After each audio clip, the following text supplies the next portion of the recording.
News sources के अनुसार भारतीय वायुसेना अब पाकिस्तान वायुसेना के साथ भविष्य में होने वाले किसी भी टकराव को लेकर अपने रूल्स ऑफ एंगेजमेंट यानी मुठभेड़ के नियमों की गहराई से समीक्षा कर रही है। इसकी पृष्ठभूमि मई 2025 में हुए ऑपरेशन सिंदूर से जुड़ी हुई है, जहां शुरुआती चरण में लिए गए कुछ फैसलों को उस समय रणनीतिक संयम माना गया था, लेकिन अब वही फैसले नए नजरिए से देखे जा रहे हैं। उस दौर में भारतीय वायुसेना का फोकस केवल आतंकी ढांचे को नष्ट करने पर था, न कि पाकिस्तानी वायुसेना के लड़ाकू विमानों को सीधे निशाना बनाने पर। ये एक जानबूझकर अपनाई गई नीति थी ताकि टकराव सीमित रहे और अंतर्राष्ट्रीय स्तर पर संदेश नियंत्रित तरीके से जाए। लेकिन अब आंतरिक स्तर पर यह सवाल उठने लगा है कि क्या ये संयम वास्तव में भारतीय हितों के अनुरूप था। सूत्रों का कहना है कि यदि भविष्य में ऑपरेशन सिंदूर दोबारा शुरू होता है तो उसका संचालन क्रम पूरी तरह अलग हो सकता है। यदि राजनीतिक नेतृत्व द्वारा पाकिस्तान की सैन्य परिसंपत्तियों को औपचारिक रूप से आतंकी ढांचे के समान खतरे की श्रेणी में रखा जाता है, तो भारतीय वायुसेना को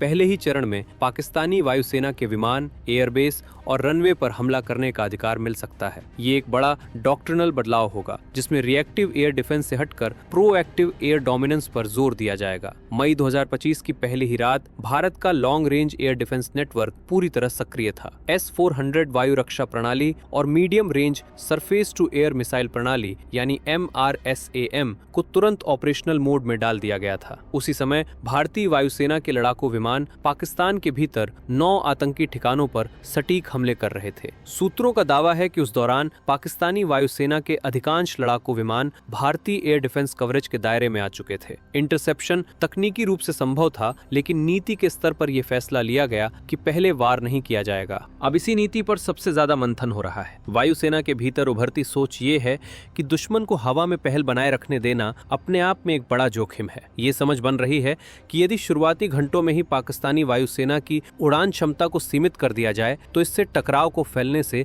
रोका जा सकता है। नई सोच के मुताबिक एयर स्पेस में आजादी छीनना कई बार एस्केलेशन को बढ़ाने के बजाय उसे नियंत्रित करने का जरिया बन सकता है। जैसे जैसे ऑपरेशन सिंदूर आगे बढ़ा, एयर वॉर का स्वरूप भी बदलता गया। S-400 और MRSAM प्रणालियों ने कंफर्म किल्स दर्ज करना शुरू किया। सूत्रों के अनुसार 5 से 6 पाकिस्तानी विमान नष्ट किए गए, जिनमें एक एयरबॉर्न अर्ली वार्निंग या इलेक्ट्रॉनिक वॉरफेयर प्लेटफॉर्म शामिल था। बताया जाता है कि इसे लगभग 314 किलोमीटर की अभूतपूर्व दूरी से मार गिराया गया। इसके अलावा एक JF-17 लड़ाकू विमान को करीब 200 किलोमीटर की दूरी पर इंटरसेप्ट किया गया। इसके बाद 11 पाकिस्तानी एयरबेस पर किए गए हमलों, जिनमें रडार इंस्टॉलेशन भी शामिल थे, ने स्पष्ट कर दिया कि पाकिस्तानी वायुसेना पूरी तरह डिफेंसिव मोड में चली गई है। अंतिम 2 दिनों में पाकिस्तानी फाइटर सॉर्टीज की लगभग गैर मौजूदगी इस बात का संकेत थी कि उनकी एरियल ऑपरेशंस लगभग ठप हो चुकी थी। इसके बाद पाकिस्तानी सेना ने फतह 1 और फतह 2 गाइडेड रॉकेट्स के जरिए हस्तक्षेप करने की कोशिश की, लेकिन इन्हें भी भारतीय वायु रक्षा प्रणालियों, जिनमें आकाश और MRSAM शामिल थे, ने हवा में ही नष्ट कर दिया। इस घटनाक्रम के बाद लड़ाई का पूरा फोकस फिर से आसमान पर आ गया। एक बेहद अहम घटना में पाकिस्तानी वायुसेना ने कथित तौर पर एक high risk one way mission को अंजाम दिया। इस मिशन में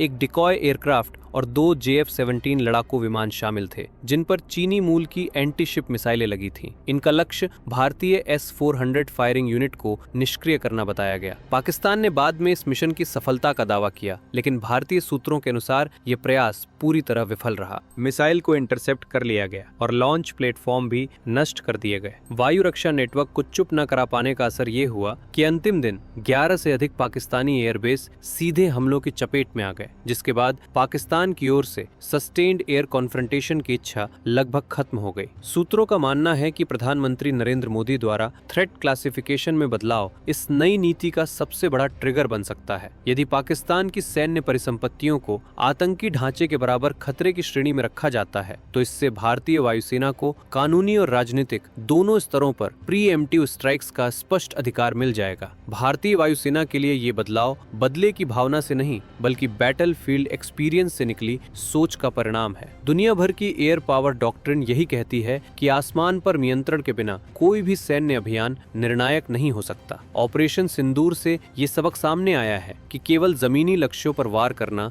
और दुश्मन के विमानों को सुरक्षित छोड़ देना एक खतरनाक असंतुलन पैदा करता है। आने वाले समय में यदि संघर्ष दोबारा होता है तो शुरुआती घंटे शायद बिल्कुल अलग होंगे, जहां एयर सुपीरियरिटी और काउंटर टेरर ऑपरेशंस एक साथ चलेंगे। इसी मायने में ऑपरेशन सिंदूर को न न सिर्फ उसके सैन्य परिणामों के लिए बल्कि बदली हुई वायु युद्ध नीति के लिए भी याद किया जा सकता है।